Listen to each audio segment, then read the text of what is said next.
Hey everyone, and welcome back to another episode on Two Puerto Ricans and a Black Girl. Today's chat is about interracial dating, the ins and outs, I guess. We'll soon find out what our perspectives are. I am the Dope Widow. Hey guys, I am the Love Guru.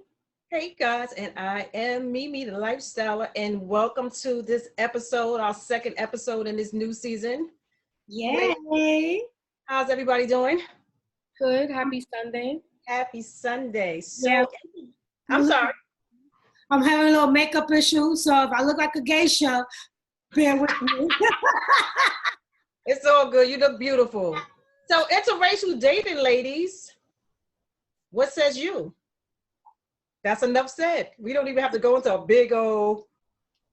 Well, I've never had to experience interracial dating in the beginning of my love life because I never dated outside of my race. Mm-hmm. I always dated Hispanic men. That's what I've been attracted to all my life. Mm-hmm. But in recent years, I have dated outside of my race.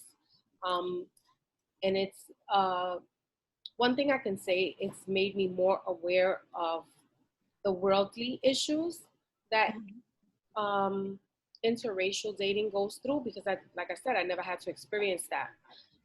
It's also made me more aware to the Black Lives Matter movement because I was dating a African-American man. So yeah, it just has made me more aware to things that I probably wasn't paying attention to because it didn't affect me, which is horrible for me to say because anything that happens in this world should affect me as a human being.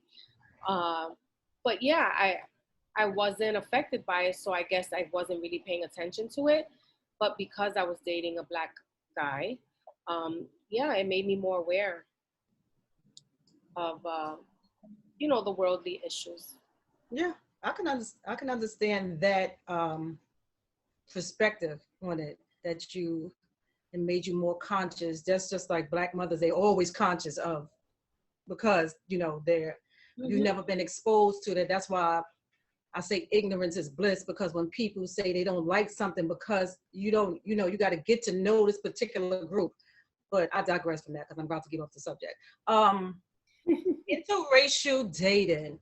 My preference is to date African-American men. I'm not going to be as ignorant to say that people can't find love outside of their race.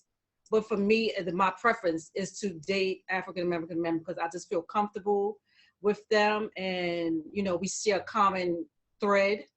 But hey, the Lord may send me somebody that's not African-American. I don't know, but that is my preference. So for me, I've practically my entire dating life has been with men of color, African American men.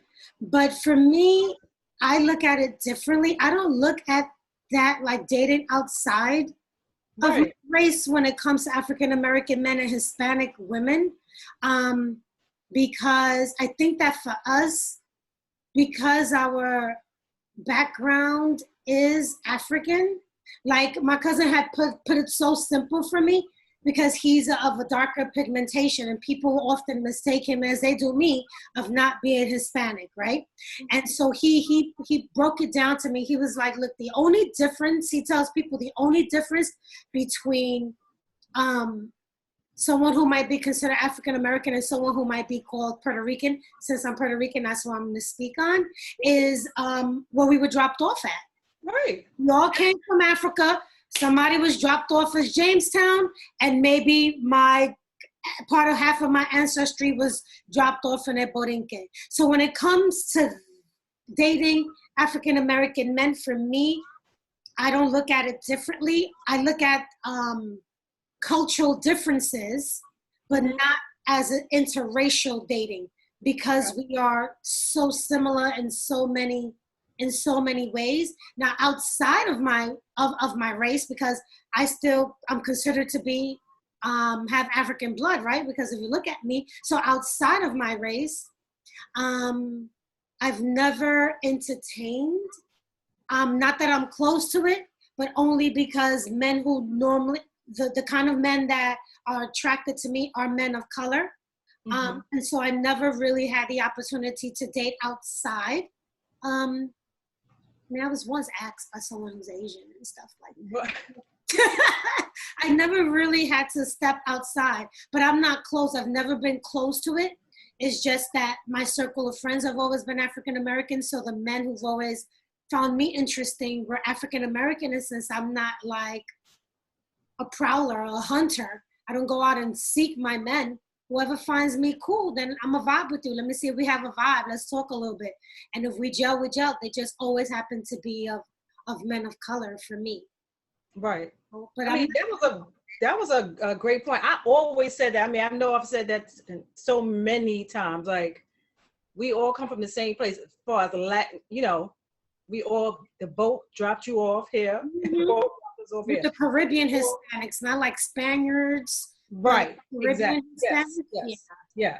Dominicans, you know, Haitians, you know, all those people. But yeah, like you said, I don't know. I just always dated African American men. I just feel comfortable with them. All the men around me that I've grown up with have been African American. So, you know, you are comfortable with you been around too. You know, you're used to all my friends in my circle are either Black or Hispanic. I mean, I do have white friends as well. But as far as dating, I just never felt something. And I'll be honest, I really didn't feel comfortable with it because I honestly thought about a lot of things that, you know, Jackie touched on as far as, you know, the racism aspect of it. Like I looked at that bothers me, you know what I mean? And not trying to pin everything on one race, because you don't want to generalize like that. But you know, you're looking at that this is the race that was the oppressive of my people. So I'm like, I don't feel comfortable, you know, dating a white man. But you know, like I said, I'm not ignorant to say that if you know, people can't find love outside of their race, because plenty of people have. But my preference is, you know, dating an African American man. And it's only been since recently too. I think it was like in the 60s that it was actually legal for African American people. That is so crazy, right? That was 2 seconds ago. That sure was. That's around the corner, right? And it's so sad that all these years have passed, but yet there's still a lot of discrimination. There's still a lot of disapproval with mixed marriages. There's still a lot of hostility. People still kind of turn up their nose, in particular with a man of color dating or Caucasian women. It's always like, ooh, you know? And people just have to realize that to each his own. You know, people have their preferences. You don't know, just because culturally we might be different, that doesn't mean that we don't have a ton of other things. Everything else can be in common. You know what I'm saying? What's so crazy too, G? Society plays a huge factor in that. A huge factor in that. If you look at Black women, Hispanic women that date or marry white men, they're looking at them like they upgraded, like they dated up. That's very if true. you look at a Black woman, even if if you look at a white woman and she marries even one of our elite men, an athlete or whoever, they don't look at them like that, like she dated up, like she married up.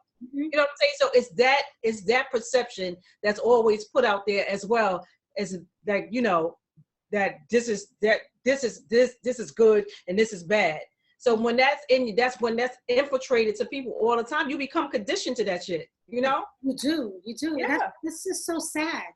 That's just so sad that in 2021, people can't just be with the person that they love without people having to make a comment and turn their noses up or you know, just be kind of not happy with other people's situation. Like, I don't know why it bothers people so much. Like, what are they doing to you? Like, even if I won't say condone, because that's definitely the wrong choice of words. But even if I'm not with something, like it's not for my lifestyle, I should say. I never want harm or injury or anything to come to anybody. Like, people really go out of their way to do things hurtful and spiteful to people because they're dating somebody that they don't like. how is that bothering you, affecting you? I Others just don't understand. Are not okay with their lives, so they have Right. to talk about and they have to criticize other people's lives. Mm-hmm. Gigi mentioned about how long it took. I actually, in looking at this topic, it was 53 years ago that it was approved for interracial marriages. Like, who are they to tell you when and who you can? Right. Like, who Is are that crazy? is that a law? Why did it take 53 years for them to realize that, you know what, it's none of your business who I marry, who I'm in love with? Like, it has nothing to do with you. Mm-hmm. It's just about two people who genuinely love each other, found happiness together, and they want to create that union. You know, they want to have a family, they want to just be happy. And it's crazy that in today's time, we still have things like that. You know, I mean, the LGBTQ community. I mean, not to get off the subject, but like, let's say 5 years ago, they were allowed to marry and still only in certain states. Mm-hmm. So it's just crazy. I don't understand policing who people are with. Like, who gives you the authority to police who somebody's with? And if you're looking at the way, I know statistically something, but I'm just looking at from my point of view. If you look at the way people are dating now, but some years, 50 so something years from now, everybody's going to be looking, the races are going to be so mixed up because everybody is dating outside of their race. Their race. Mm-hmm. You know what I mean? It's just, you know, it's so much ignorance for you to want to cause harm. Beautiful. I'm sorry. Say that again, Jackie. I said it's such a beautiful thing when you look at children and you see how the races are mixed and the hair texture and the complexion. I mean, they're beautiful. Right. It's beautiful. Right. Just how we come in different, how we look different. Yeah. You know, I think it's beautiful. It's a blessing.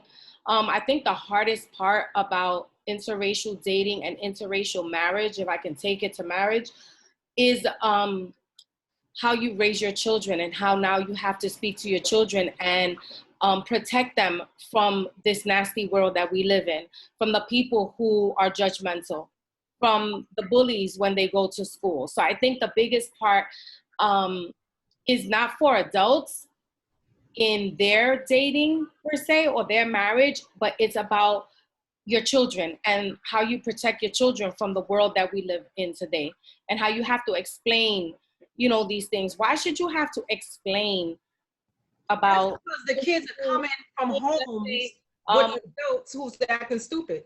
But why do you have to teach your children about protecting who they are as let's say a Chinese American and an African American get married?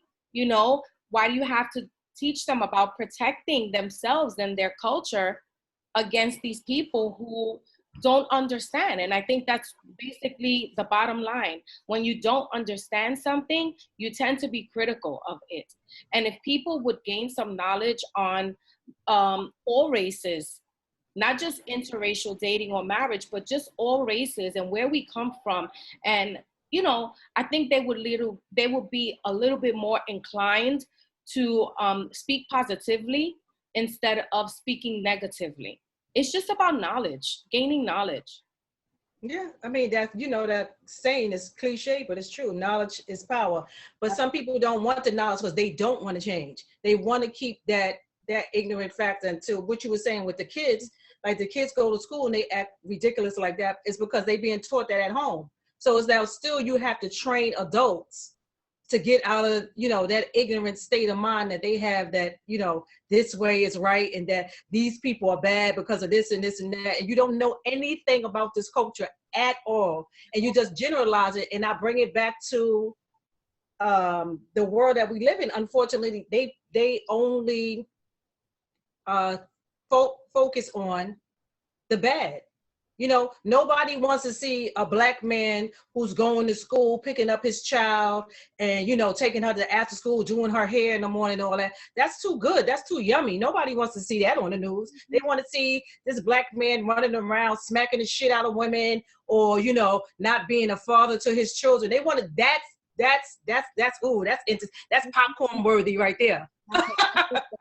Gossip. Right. Love gossip. It's like, okay, put an Instagram post and tell them about your business. How many likes are you gonna get? You probably get 200 likes. But put something about God and see how many likes you get. You get 3. But tell them a story about how your husband beat you, and everybody will like your Instagram post because it's interesting. People love gossip. Mm-hmm. But if you put something positive about how God inspired you, how God motivated you, how God led you to grow, you'll get 10 likes. Yeah, that's the way you change the narrative. Like, I don't know if you ladies saw it. I saw it for the first time yesterday, and it was beautiful. And I encourage that change of narrative more. Oprah Winfrey had on something about fathers for Father's Day. When I tell you, you ladies have got to see this. It was so awesome.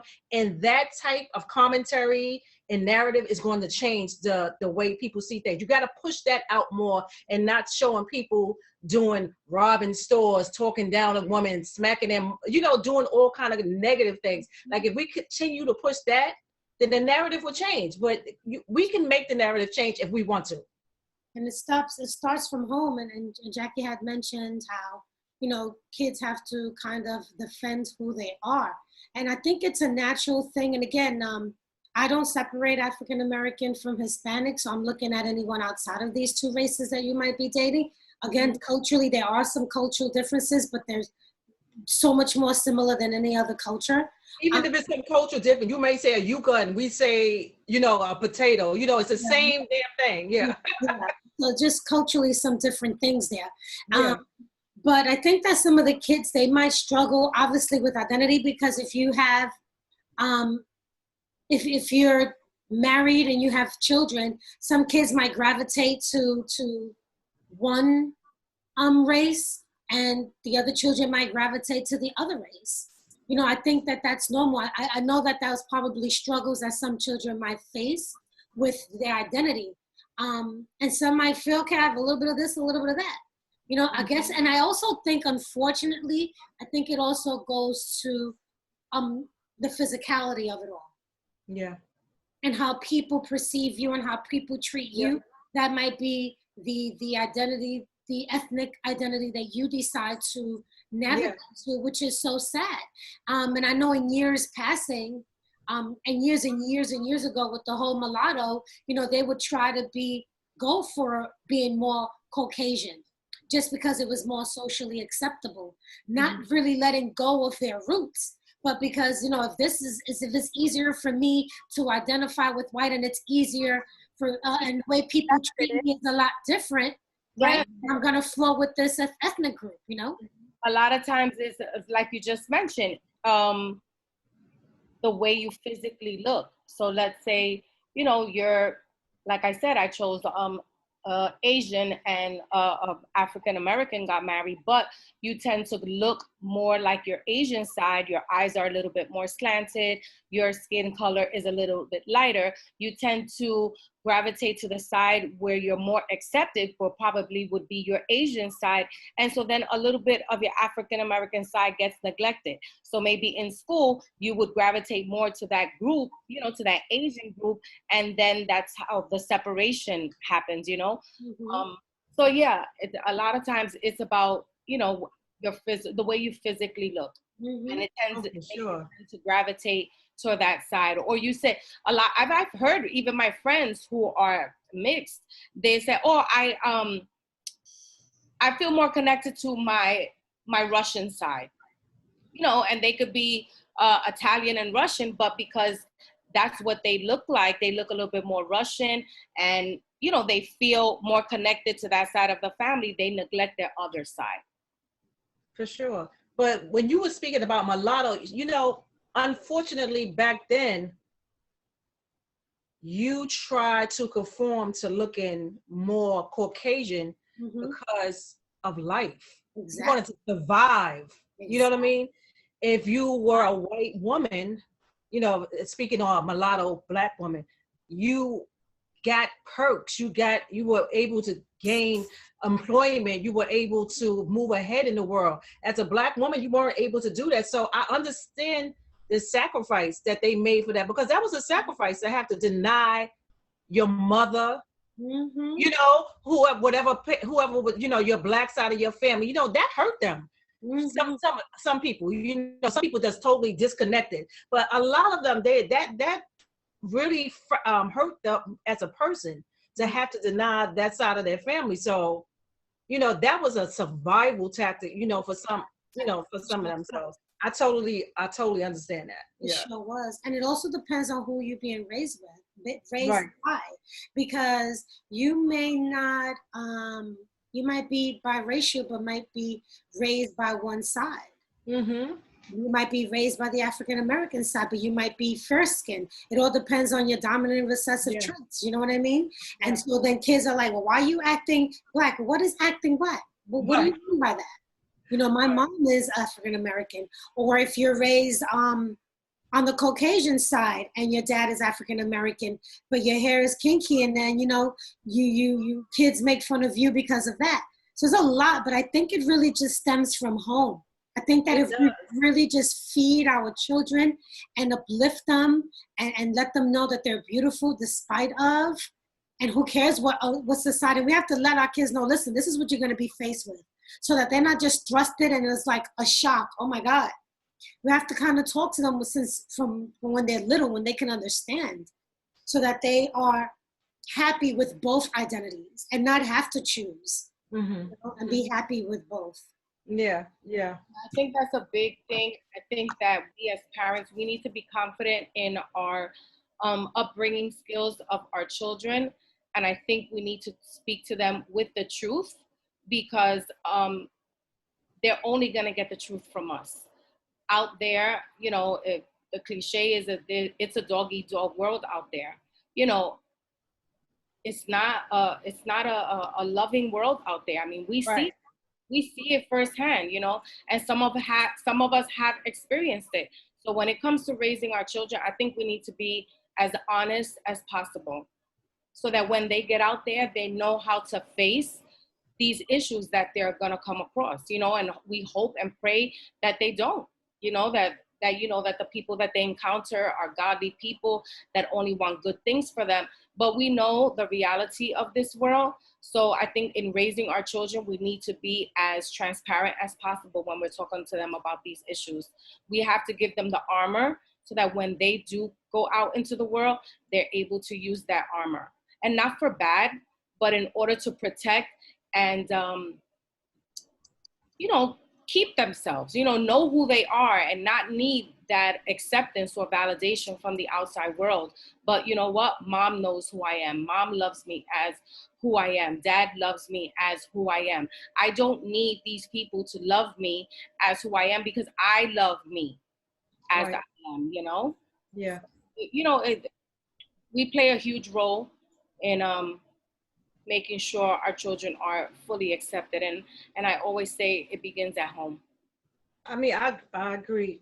And I think too, I know I'm probably gonna get some heat for this from some people in comments, but just in life, this we have to put just to go off of what you were saying with our children, preparing them for the world. The world is not going to love them like how we love them. Everybody's not going to like them when they get outside. When they leave outside our door, everybody's not going to love them the way we love them and like them the way we like them. There is going to be a first place trophy, second place trophy, third place trophy. There's no participation trophies out in the real world. You know how we have to get sports now? They want to give all the kids that are participation trophies. They don't do that in the real world. You know what I'm saying? Like, it's not, oh, it is what it is. That nobody's going to be pacifying you and doing all that kind of stuff. That only happens inside. You have to prepare your children to be able to take criticisms, to be able to know that because this person said no to them or because this person didn't like them, that is not anything against their self-worth. You know what I'm saying? Mm-hmm. So, you know what? It's okay for people to say right. it's okay for rejection. You know, we're not always going to be accepted, we have to teach them how to deal with criticism, deal with rejection. I'm an adult, and I could tell you rejection hurts. It's horrible. It's such a terrible thing. Even to today, I feel the same way about rejection, but we have to teach our children that, that they're not always going to be accepted, but we have to teach them the skills to deal with that reality, the reality of this world. Right. So for me, just listening to you guys speak, I know that I wouldn't be opposed to my kid dating whoever they choose to date. I know my parents never really told me who I should date and not date.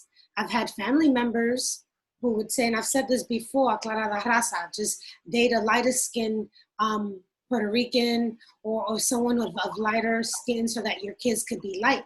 I've heard that. Mm-hmm. But that's something, but not from my parents. So I wouldn't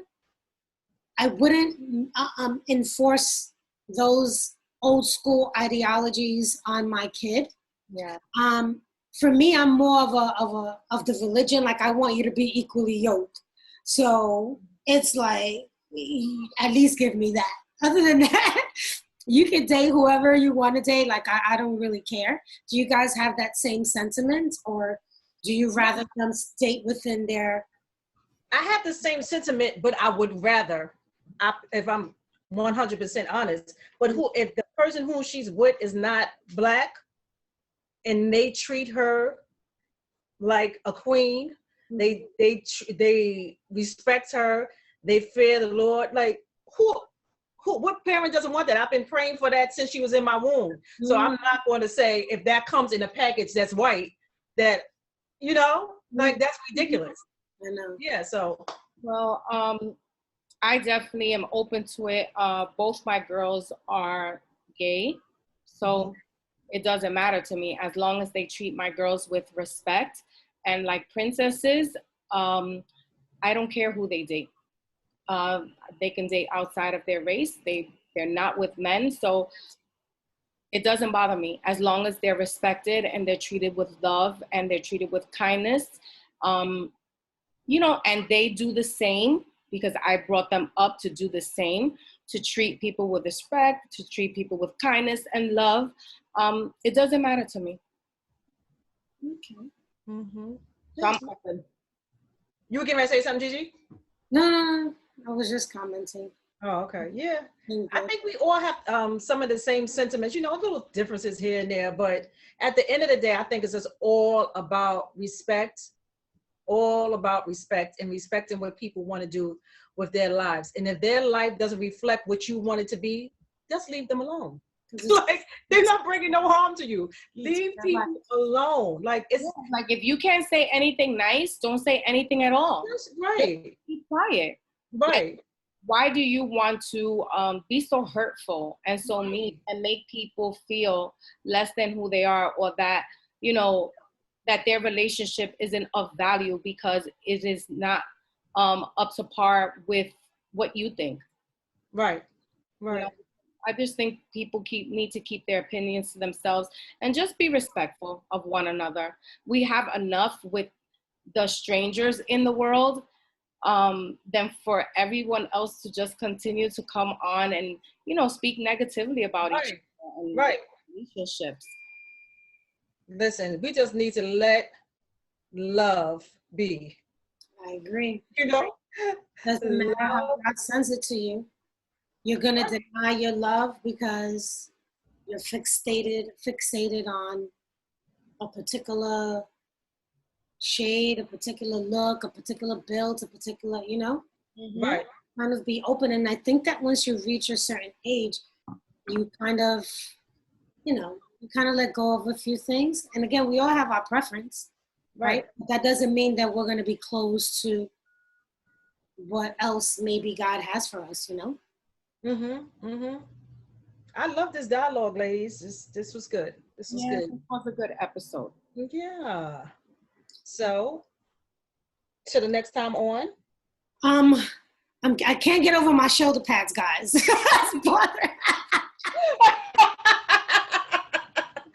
like, I keep looking. That's why you guys see me fidgeting. I'm like, what is happening? But Oh. on the next time with your shoulder pads, My shoulder pads on, 2 Puerto Ricans and a black girl. Oh, that's funny.